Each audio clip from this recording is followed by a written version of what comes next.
Chapter 3, Part 2, Treating Emotions. Emotions can be uncomfortable or even painful.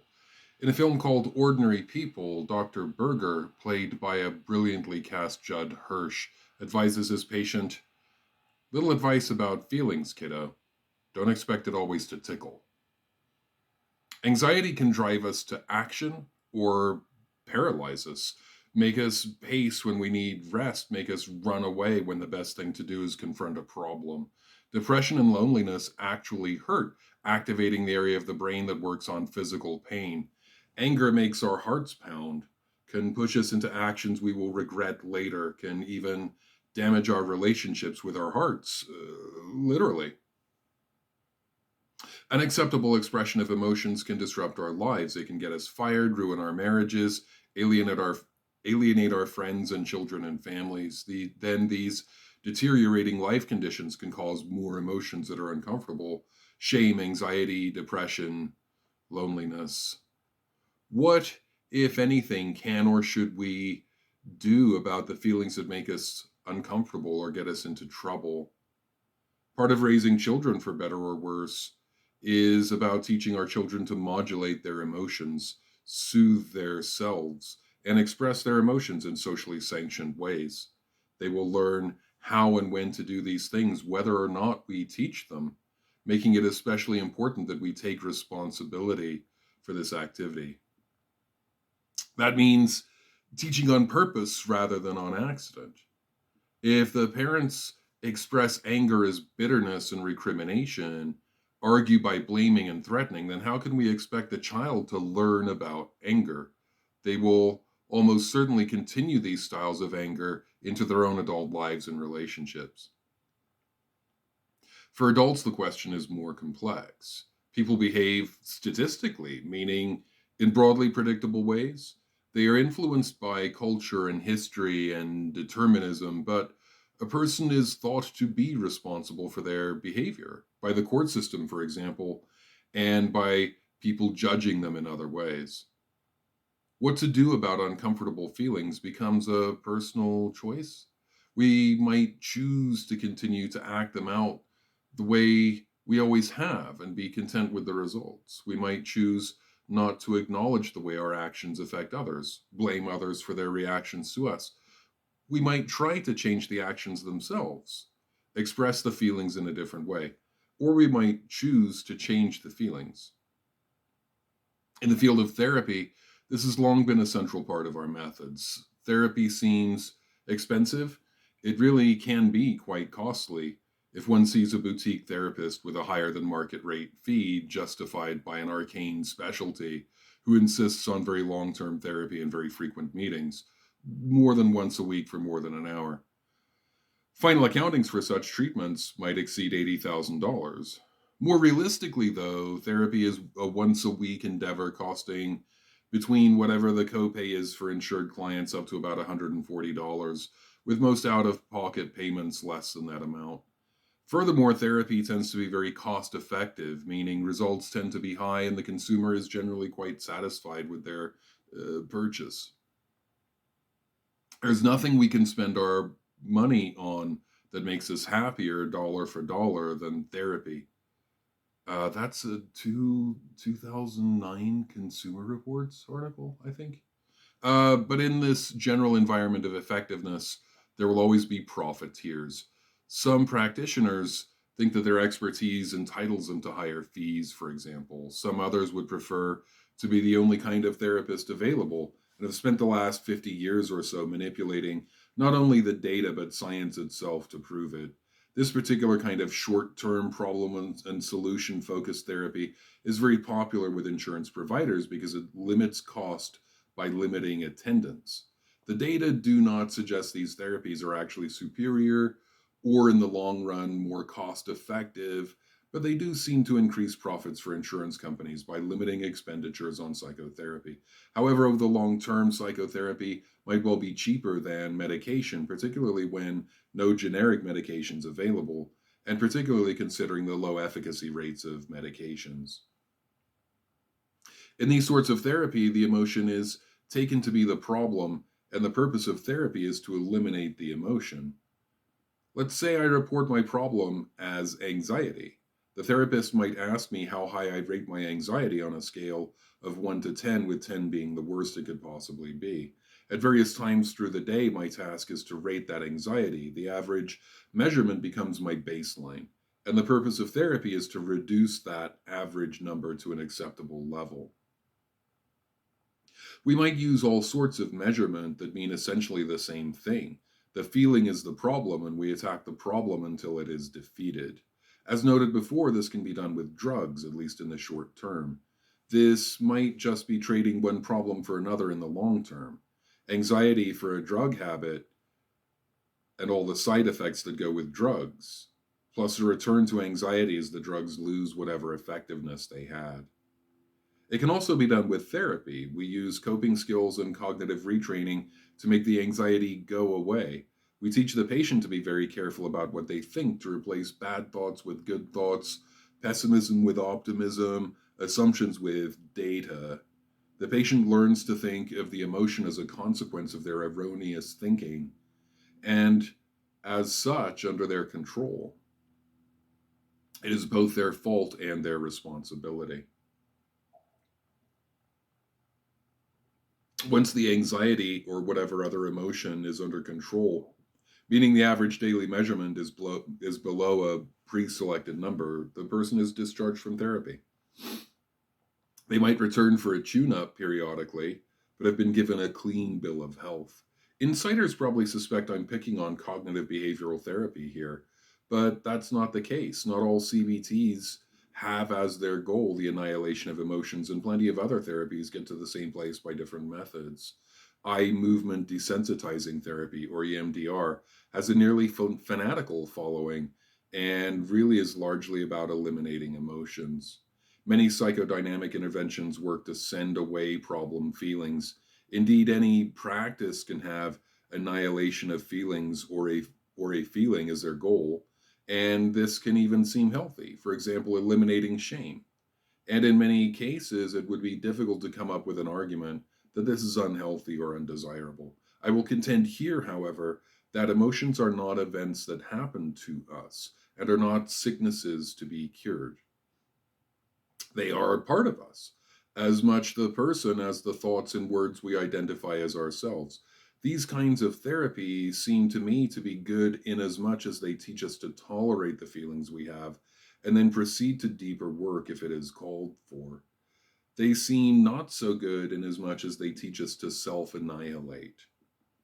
What I mean by this is you do not have sadness. You are sad. And when you reject that sadness, you reject yourself. What are you destroying or eliminating or running from or attempting to control and regulate when you attack your sadness or guilt or shame? What if not you yourself? The sadness is you as much as is your distress at your sadness and your intentions toward your sadness. Eliminating that sadness means self aggression. I don't practice therapy anymore, not since graduate school, essentially. Some of this is situational. In order to license as a therapist, I would effectively have to work another year for free. So little do we value therapy and therapists in the United States. I simply cannot afford to do so. And some of this is decisional. I do not wish to work for any of the organizations that would pay even a little, as their practices condone these sorts of time limited, self annihilating practices, as well as condone the view of emotions as illnesses to be treated. As a therapist in training, all I wanted to do was become a therapist, but I was made to practice these annihilating therapies too long, too frequently. As a group, we can refer to these types of therapy as adjustment therapies. They help us adjust to conditions as they are. They help us live in an anxiety provoking world without being unduly troubled by anxiety, to adjust to the painful or frightening memories we have, adjust to the things we have done without being bothered by shame, adjust to the loss of loved ones without undue guilt or grief. Alternatives to annihilation, action, and expression. There are, of course, alternatives to adjustment. You can sell your house when your income falls, or you can try to get better high paying work. You will not always succeed in your attempt, but if you sufficiently value your home, you will make it. Rather than adjust to conditions as they are, then we can try to adjust conditions.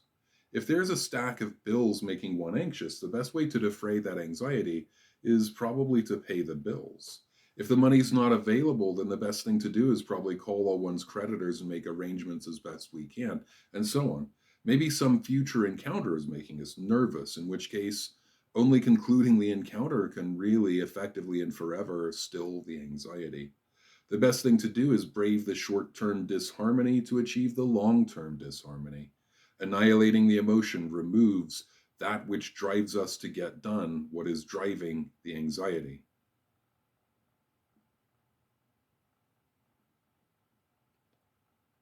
So, at its simplest, we're talking about problem focused coping. The emotion is not the problem is the problem.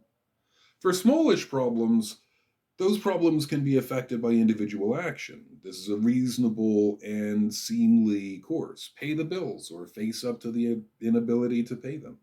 Have the confrontation or face up to the inability to have it. Find the new job or you get the picture. The world is full of problems, though, for which we cannot be individually responsible. This makes it difficult to focus on the problem as a means of dissipating the feeling. The emotion needs attention, demands some action, but it's difficult or impossible to do anything meaningful about the problem. Climate change is an existential threat. What can any one person do about climate change, however? Add to the problem the fact that the causes of climate change are very, very profitable for certain people, and they can afford to drown out almost any effort on the part of activists. And we have a recipe for high anxiety with no particular solution.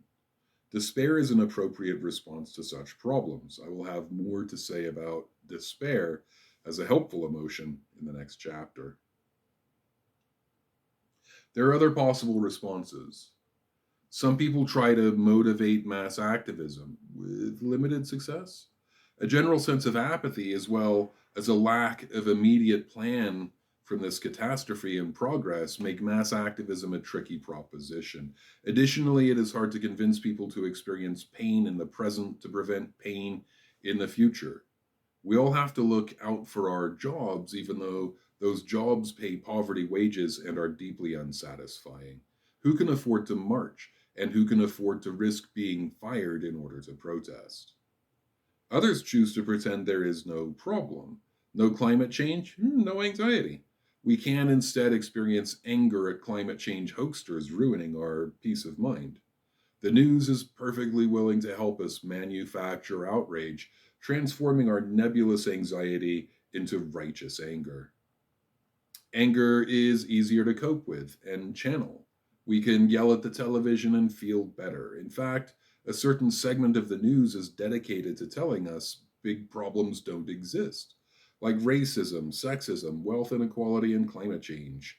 It is very tempting to believe the talking heads who want us to believe we have no responsibility for these things, that they were all someone else's fault and are safely in the past. The cost, of course, is that the same news organizations do want us to be afraid, but afraid in a way that profits them rather than us. To get to action, particularly through a media environment designed to keep us passive, we have to begin with expression. Expressing emotions can be very helpful as a first and last step. Sometimes when we are angry, we are sure our anger will not be well received, that our voices do not matter, that we will not handle it well. So we struggle with our anger and add to it shame, fear, anxiety, more. It grows, takes on larger proportions and are really justified. Just summoning up the courage to say calmly and with assurance, I feel angry right now, can blow away all those other feelings that were surrounding the anger. I'm afraid can defray fear like nothing else can, and so on. Our choices of music might reveal our coping style to some degree. When in a bad mood, not ready to contemplate your anger or sadness, what music do you reach for? Some people like to put on music that opposes their mood. Cheerful music or dancing music are always favorites. We use our music to help us feel good, to try to be happy. Of course, some of the time we must actually be happy and use happy music to express our happiness, or we might habitually play happy music without regard to how we feel. On the other hand, rather than try to oppose our more painful feelings, we might try to express them. Surely not all art has its origins in the so called negative emotions, the painful or uncomfortable ones, but how much of it does? Think of all the art we would lose if we felt no sadness or anger or grief or even melancholy or nostalgia. Think especially of the music we would not have. My personal tastes, as you might have guessed by now, run to sad music and angry music. Rather than try not to feel these things, I try to express them in effective but socially sanctioned ways. I will personally never manage to be cheerful and upbeat. The sadness and alienation I feel would build up to unacceptable levels and find their expressions in antisocial ways. So I listen to modern metal and to whatever I can get that is sad. I listen to the music I can feel. Pearl Jam is good for me. Sometimes the Beatles or Paul Simon. Rarely I'll take a break and put on Cake. Cake makes me laugh even when the songs are very sad. I especially enjoy the math heavy syncopation, the multiple slightly out of step rhythms that pervade Cake's songs. I also write. Uh, I'm not a famous writer at this time, perhaps because people do not like to read about sadness very much. And as this is the feeling that dominates my personality, it finds expression in my writing work. My novel, The Girlfriend Project, ooh, I retired that one, expresses my sadness over the course of some 80,000 words, a work about alienation and grief and poignant love. I'm quite proud of it, and as of right now, I've made almost $50 as a novelist. That novel didn't age so well, and as I grow more into being a person, I've retired it. I'm not that proud of it anymore. I've written a bunch of other stuff that's much better and isn't retired. Back into the text here. Other people express their emotions in other ways, and not all sad songs, books, and movies are failures. I definitely am not alone in a preference for music that expresses pain. Trent Reznor's doing fine as it happens, and people do enjoy some of their supposedly painful or negative emotions. Scary movies remain very popular. The experience of fear in a contained, safe environment is very enjoyable for people, as three Poltergeist, four Scream, and piles of Halloween, Friday the 13th, and Nightmare on Elm Street movies seem to verify. People also go to see films about social justice, like Elysium, and about catastrophes. They even enjoy movies that make them cry. The Mysterious Case of Benjamin Button did reasonably well, and Titanic was a blockbuster. We even have a name for movies that manipulate us to tears: tearjerkers. What is the value in going to the movies to feel these emotions if they are really as negative or painful or bad as our culture tells us they are? Sometimes the expression of our secretly painful feelings can lead to some kind of action, sometimes for the better. Telling one's spouse how one really feels can bring us closer together or inspire us to make a change. Some marriages are not productive. They make people unhappy, engender anger or hate for one another, make the children pawns in an ongoing game of hate and avoidance. Why not simply express something productively and make a decision? Sometimes those expressions can inspire larger action.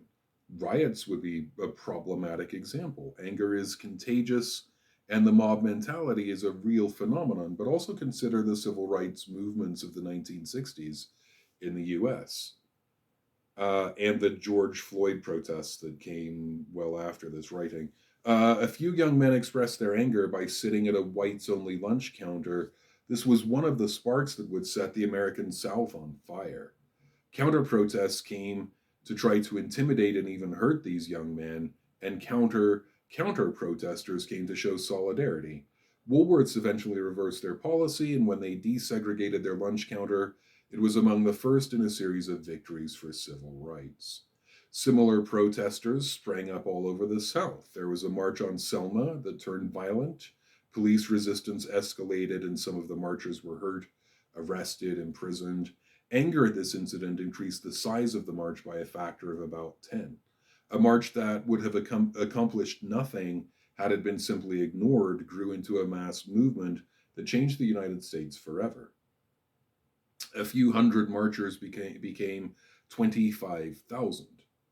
Several people were killed during these protests, including a Unitarian minister who was a white ally of the civil rights movement come to join the protest. The protesters remained peaceful in the face of violence, and change, slow and incremental, came to the South. We have any number of examples to choose from of productive anger being channeled into social action. Women's suffrage, Indian independence, numerous strikes and sit ins, arguably the end of the Vietnam War. According to recent research, civil resistance is more effective than violence at achieving political change and 15% less likely to devolve into civil war. If just 3.5% of a given population engage in peaceful protest, the protest strongly tends to succeed. For US Americans, that is quite a large number of people to rally. 10.5 million people in sustained peaceful disobedience would be expected to achieve change, and less than that would not. This is Kristen Chenoweth, 2007-ish. All right, it seems unreasonable to expect so many people to rally for things like climate change and voting rights. It's happened in the past when we were a smaller country and our government had more to do with us and less to do with the rich people and agencies who fund elections. Could it happen again? The Occupy Wall Street protests are probably the largest mass movements in US history since civil rights, at time of writing, and the Vietnam War. Numbers for these protests are difficult to come by, but it seems certain that far fewer than 10.5 million people have engaged in this civil disobedience.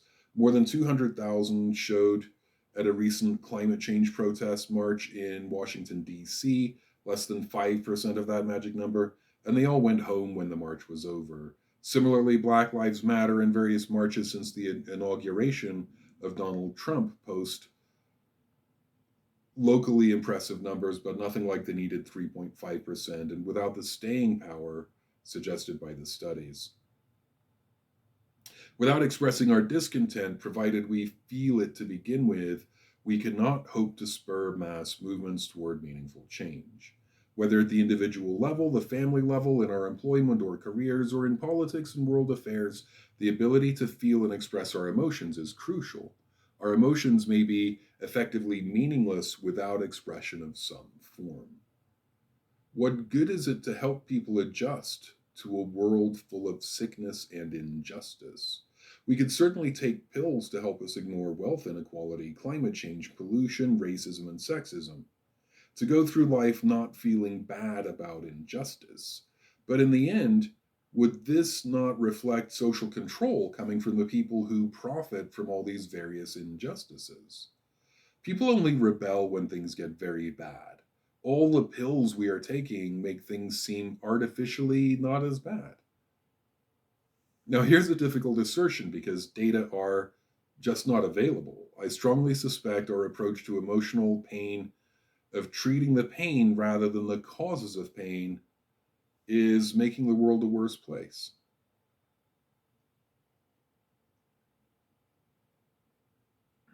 Overcoming emotions. A popular narrative these days is one of overcoming. We overcome the adversity of our childhoods. We overcome resistance, and we overcome our addictions and our emotions.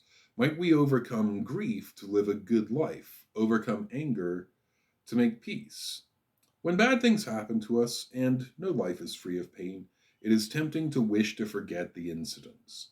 It is equally tempting to not feel the emotions those events and memories evoke. We might want to forget the events and repress the emotions, ignore them, just think positive. Thinking positive is a huge industry in the United States. The Secret and the Law of Attraction might, if we believe with sufficient strength, help us to feel like we have more control over our lives and environments than we really do, and that feeling might be soothing. However, the primary beneficiaries of such ideas are clearly whomever we send our money to when we buy the books and tapes and so forth that surround the New Thought, Think Positive movement. It is possible and even reasonable to view these philosophies as victim blaming. If you are unhappy, it is your own fault. Practitioners of these disciplines might note that they live in the same world we do, with the same losses and poverty, but they purport to feel fine. It is our choice, therefore, to not feel fine.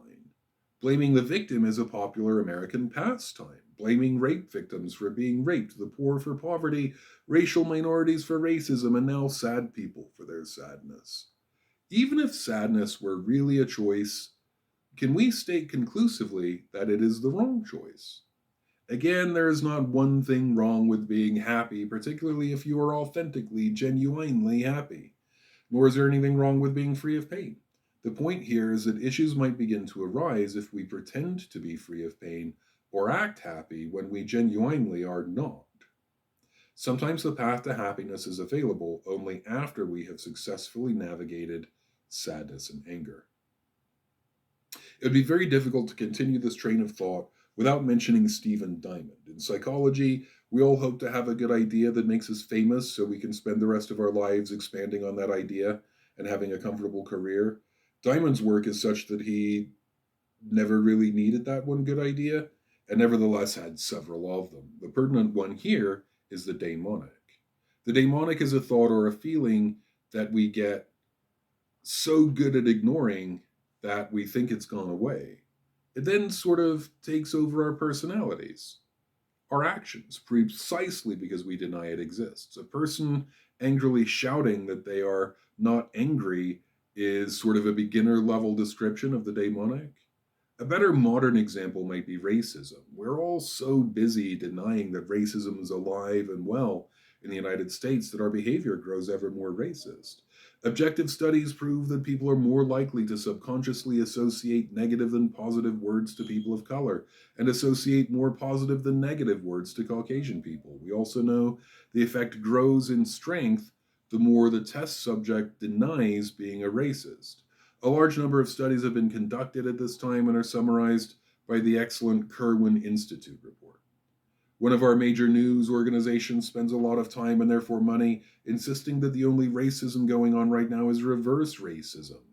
While politicians of one party all over the nation were restricting the ability of people of color to vote in an overtly racist attempt to alter the outcomes of elections, this particular news agency spent its time showing footage of a single Black Panther standing a few hundred yards away from a voting line. They claimed this was racially inspired voter intimidation. They also claimed that their news station was fair and balanced. It is not only the news that denies its racism and then goes on to behave in an increasingly racist manner. A Caucasian man with a criminal record is as likely to be hired for a given position, is more likely, in fact, to be hired for a given position than an identically qualified black man without a record. Black male unemployment is nearly double white male unemployment. People of color are vastly overrepresented in incarcerated populations. The prison systems, as ably described by Michelle Alexander in The New Jim Crow, Mass Incarceration in an Age of Colorblindness, serves to disenfranchise poor, predominantly colored people from a fair shot in the economy, family life, and democratic participation. Furthermore, denying racism, the justice system has built a wall around itself to protect the process from any inquiry. The records that would demonstrate the system is racist are banned from access until the lawyers who want them can prove the system is racist. This happens to many of us at the individual level, and the results are not always bad. Maybe what you deny is love of people, and then you go about loving them without noticing. I recently said I was giving up on academic writing in a fit of frustration, then promptly started this piece of work, and have been invited to write chapters for 2 books. Here is positive daemonism. The repressed need to do academic writing results in the increased need to do academic writing and more opportunities to do it. However, I am the pessimist described earlier. I prefer to present the truth even when the truth is unsettling or unhappy, even if it means I must die earlier than you. Although, again, some research is starting to contradict the old narrative that pessimists die earlier. Besides, this book is about pain, not about people who suppress their happiness. So let us take the case of grief. Our subject loses a loved one and then denies any feelings of grief over the loss. Whenever the subject comes up, or the feeling, they distract their self. They turn to happy thoughts, happy deeds, and hope to engender happy feelings. How successful might this strategy be? Obviously, as a psychotherapist, I would not have encountered anybody for whom this strategy was working well. If they were using it and they were in therapy with me, it would be because it was not working. Diamond, though, suggests it can go quite wrong, and I tend to agree. Try this exercise. Push your hands together at the height of your belly. Push up with one and down with the other, pressing against yourself. Now, which arm gets stronger as you do this? The answer is that both arms will strengthen with this kind of exercise. Both arms are you, and you are only as strong as yourself. Whatever feelings you have are you, not events that happen to you or random energy fluctuations or signals from passing spacecraft. Whatever feelings you push down on will push up with equal force, growing ever stronger, and they will come out somewhere.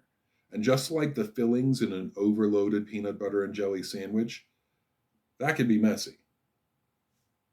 Here I have to speak from personal experience. My father died, as I mentioned earlier, from a cancer he decided not to treat.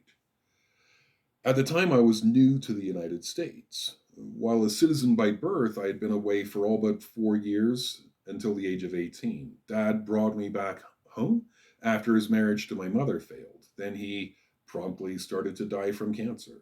Eventually, he decided not to face the pain and humiliation of treatment and let himself die. This passive suicide has been part of my life since I was 19 years old. At the time of his death, I was in technical training for the US Air Force, for whom my father had served 25 years. I graduated the school with honors, throwing myself completely into the training. There were no opportunities to grieve, and I did not create any. I had a job to do, create a self that could live independently. Moreover, I was not in a place where grief was really possible, literally or metaphorically. I was among mostly young men who did not know how to be helpful and who accepted my statements that what I really needed was to immerse in the work. Nor did I have any experience then of grieving.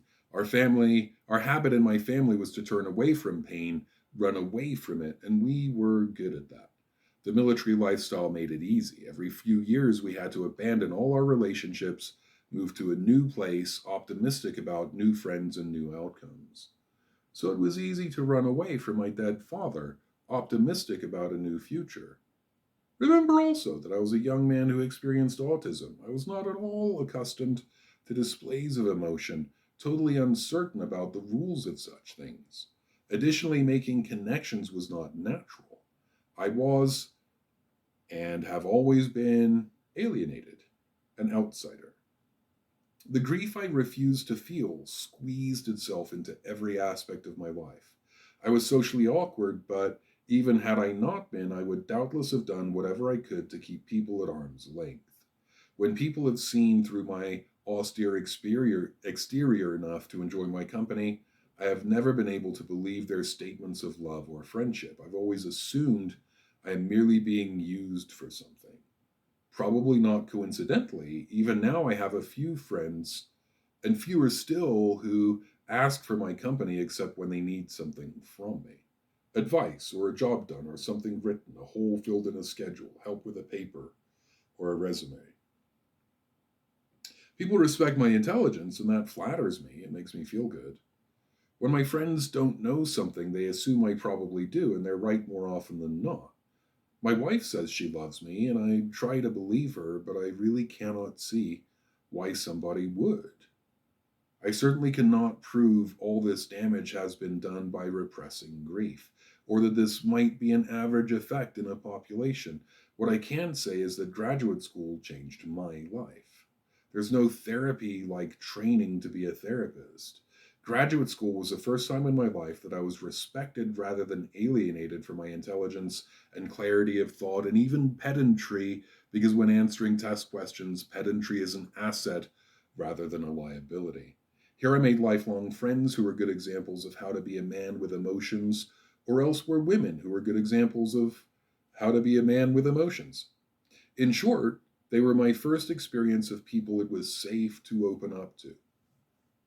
Here, too, I was invited to face all of the grief I had accumulated through my life and turn it into some kind of asset. There is no healer like a wounded healer, and my wounds ran deep. The loss of my father was the first grief I was able to face with the help of friends and colleagues at all sides. Later, I could also grieve for the loss of my home. Some days I miss England with fierce desperation, a grief I had neglected for 15 years. Finally, I was able to grieve for the losses that had compounded with every military move, all the friends and possibilities afforded by stability, life with a mother. For better or worse, all this grief informs my ideals about therapy. And when my client complains she cannot get over the loss of the love of her life, I can say with marked sincerity, why would you want to? The turning point for me was a therapy session in which my therapist listened to me discuss my father's funeral in cold and objective terms, absent any feeling. I felt something inside, but I had spent so long turning away from those feelings I barely noticed them. Indeed, I could not cry, had not cried properly since the funeral itself, and as I talked, I noticed my therapist was crying. He had tuned into the feelings I was having better than I had empathy for that which I could not express. Why are you crying? I asked him. Because you can't cry for yourself, he said simply. That this exactly echoed a scene from the 1982 movie Conan the Barbarian did not occur to me until years later. It's only now, after decades after the death of my father, that I understand my pain at his loss is an expression of how I valued him, loved him. I channel this sadness into my work, and in a strange way, am happiest when I feel sad. I've worked very hard to be able to experience my sadness deeply with mind and body, and I know this sadness reflects what I value, what I treasure about life. I used to believe the lie we have all been told about happiness, that happiness is good cheer, the absence of pain, freedom from grief.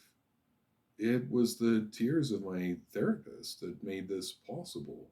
When he cried, I was able to feel empathy for him that I could not feel for me, and then later to feel it for myself. This was a major step in becoming able to feel what I feel, to face the pain not only unflinching, but with gratitude. This pain means something. All this work has even affected my posture. At the beginning of graduate school, I labored under all the grief and sadness, a bent over old man with a cane at 35.